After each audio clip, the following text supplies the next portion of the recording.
The phone rang early that morning, jarring me from the thin layer of sleep I had managed to scrape together.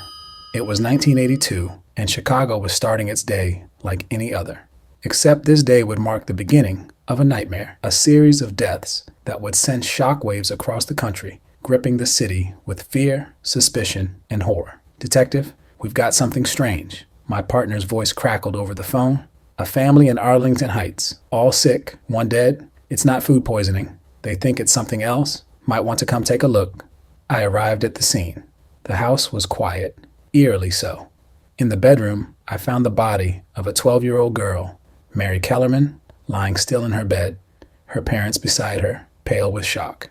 She had complained of a sore throat that morning, and like any concerned parent, her father had given her a single Tylenol capsule. Within hours, she was dead. The doctors were baffled. It wasn't a typical illness, not something we could immediately understand, but the case didn't stay isolated.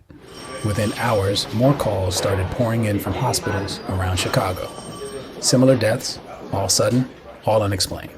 One after another, people were dropping dead in their homes, their cars, even at work.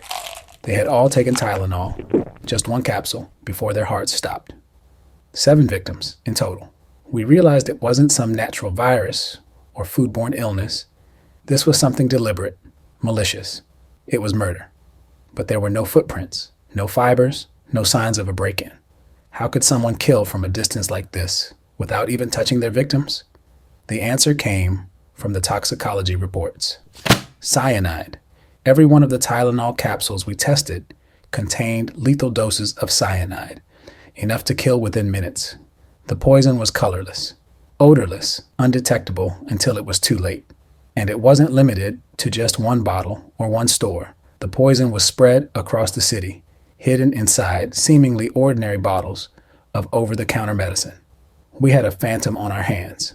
Someone, somewhere, was lacing random bottles of Tylenol with cyanide, putting them back on store shelves, and walking away without leaving a trace. The entire city was now a potential crime scene, and millions of lives were at risk. My team scrambled to pull the poison products from every store, but the damage had already been done.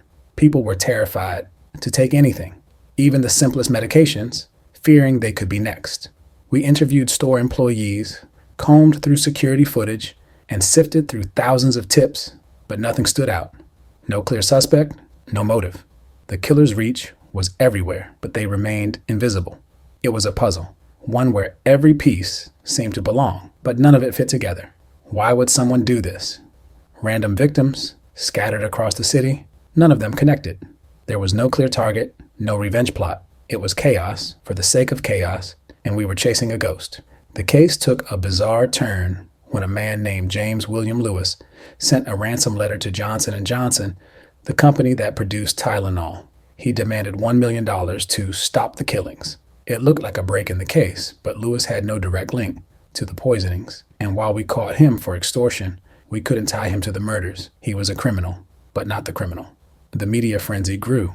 Every news outlet was broadcasting updates, warning the public not to take any Tylenol. The shelves were cleared, and nationwide recalls were issued, but the damage was done, and the trust was shattered.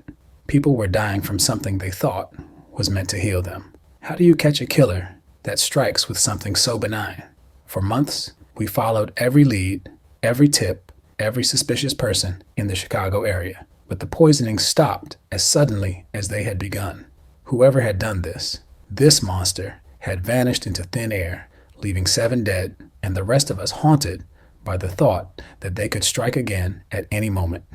The victims, ordinary people like you and me, had fallen prey to a killer they never saw coming. 7 lives taken in cold, calculated murder, and we were left with nothing but questions. Years passed, and while we managed to make changes, tamper-proof packaging, improve security measures in pharmacies, the one thing we couldn't get was justice for the families of those who died. Even today, the identity of the Tylenol killer remains a mystery. We never caught the person responsible, and the case remains open, unsolved. I still think about it sometimes, how someone could sit there, calmly filling capsules with poison, knowing it would bring nothing but death to innocent strangers. Maybe they enjoyed the chaos. Maybe they reveled in the fear they spread. Whoever it was, they showed us the fragility of life in the cruelest way possible by turning something meant to comfort us into a weapon of terror.